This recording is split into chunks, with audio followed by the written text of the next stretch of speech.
प्रश्न नंबर 4, एक संख्या रेखा खींचिए और उस पर निम्नलिखित परमेय संख्या को निरूपित कीजिए। तो देखिए यहाँ पर एक नंबर में दिया हुआ है 3/4। तो सबसे पहले क्या कर लेते हैं, क्वेश्चन लिख लेते हैं।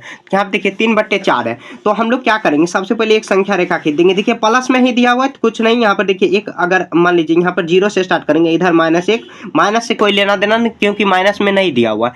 तो 4 से भागा लगाएंगे, मतलब छोटा छोटा बिंदी आपको 4 लगाना, 1 2 3 4। तो ये 1 हो जाएगा, फिर उसके बाद 1 2 3 4, 4 से जो भी लग रहा है ऐसे हम लोग कर देंगे, 1 2 3 4। तो यहाँ पर 3 हो जाएगा और ऐसे लाइन खींच देंगे। अब देखिए कितना है, 3/4, मतलब 1 से भी कम है। क्यों, अगर मान लीजिए अगर यहाँ पर 3 के बदले अगर 4 रहता है तो 1 आता, मतलब 1 से कम है। तो 1 से कम है तो यहाँ पे देखिए 1 2 3, तो यहाँ पे 3 और बट्टे में 4 कर देंगे। तो यही संख्या तो दर्शाना है, बस यही हो गया। ठीक है, 2-3 क्वेश्चन बनाओगे उससे अच्छे से आप समझ जाओगे। यहाँ पे देखिए माइनस कितना दिया हुआ है, 5/8 दिया हुआ है, तो मतलब माइनस में जाना है। इधर हम लोग क्या कर लेंगे, जैसे उधर प्लस लिखे थे वैसे हम लोग यहाँ पर 1 लिख देते हैं, यहाँ पर 0। अब क्या करेंगे, 8 भाग में बांटेंगे, छोटा छोटा बिंदु में, 1 2 3 4 5 6 7 8।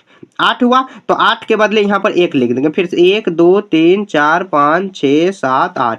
8 के बदले 2 8 के बाद 2 मतलब क्या, 8 भाग में बांट देंगे। यहाँ पे देखिए अगर माइनस कितना, इधर तो अगर दायां साइड जा रहे हैं तो प्लस होगा, ये आपका दायां हाथ हुआ, इधर दायां साइड जा रहा है, इधर बायां साइड हुआ तो ये माइनस में होगा। तो अगर मान लीजिए -8/8 रहता है तो -1 होता है, डायरेक्ट यहाँ पर माइनस होता, यहाँ पर माइनस, तो -1। लेकिन देखिए 1 से भी कम है तो मतलब -5 पे जाना है, तो 1 2 3 4 5, तो ये कितना हो गया, तो ये हो गया -5, और 8 भाग में बांटा हुआ है तो -5/8 हो गया। ये इसका आंसर आ गया। बस ऐसे ही दर्शाना, जैसे सिंपल में बता रहा हूँ वैसे ही आपको सिंपल में दर्शाना। तो ये क्वेश्चन नंबर 1 हो गया, 2 हो गया। अब देखिए 3 नंबर यहाँ पर हम लोग बनाते हैं। तो ये भी माइनस में ही दिया हुआ, तो क्या करेंगे, सबसे पहले संख्या रेखा हम लोग ऐसे खींच लेंगे। संख्या रेखा खींचे तो यहाँ पे देखिए प्लस में दर्शाने के लिए क्या 1 लिख सकते हैं और उधर छोड़ देंगे 0। अब देखिए क्या, 4 भाग में बांट देंगे, 1 2 3 4, तो 1 लिख देंगे, -1 होगा। उसके बाद यहाँ पर देखिए फिर से 1 2 3 4, तो -2, फिर 1 2 3 4 -3, फिर 1 2 3 4। इतना लिखने की कोई जरूरत नहीं, फिर भी अगर जगह है तो लिख दीजिए। यहाँ पे देखिए अगर 7 कितना दिया हुआ, अगर मान लीजिए अगर यहाँ पर 7 के बदले अगर यहाँ पर अगर भाग लगाते, मान लीजिए पहले माइनस को भूल जाना, 4 कम 4 घट के आएगा 3, तो यहाँ मतलब क्या 1 से बड़ा होगा। 1 यहाँ पर अगर 1 + 3 कितना होगा, 3/4, ऐसे अगर लिख देंगे मतलब 1 से आगे। तो यहाँ पे देखिए 1 से आगे 3 जाना है, तो 1 2 3 यहाँ पे आ गया 3। ठीक है, अगर मान लीजिए अगर 3 के बदले अगर यहाँ पर 3 बच रहा है, 1 2 3, यहाँ पर 1 से ज्यादा है लेकिन 1 2 3, तो यहाँ पे 3/4, तो कितना इसको लिखेंगे, तो 7/4 -7/4। ये इसका आंसर ऐसे ही दर्शा देना। अगर 7 के बदले मान लीजिए 8 रहता, -8, तो -2 डायरेक्ट हो जाता, 7 है तो 1 पीछे हो जाएगा, -2 से 1 पीछे। ठीक है, बना 2-3 बार आप बनाओगे ना इसी वीडियो को, मतलब क्या ये जो क्वेश्चन है क्वेश्चन नंबर 4, उसको दोहरा के देखोगे ना तब अच्छे से क्लियर हो जाएगा।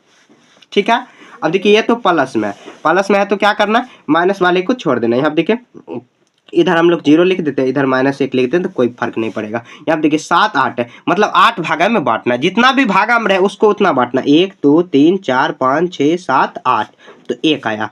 1 2 3 4 5 6 7 8, तो यहाँ पे 2, 1 2 3 4 5 6 7 8, ये 3 आ गया। ठीक है, तो ये प्लस में है। अब क्या करेंगे, यहाँ पे देखिए अगर 7 के बदले 8 रहता है तो 8/8 करते तो 1 आता, लेकिन 7 1 से भी कम है तो 1 से पीछे जाएंगे, 1 2 3 4 5 6 7, तो यहाँ पे आ गया, कितना होगा, 7/8 हो गया। 7/8 ऐसे लिख देंगे, ये इसका आंसर आ गया।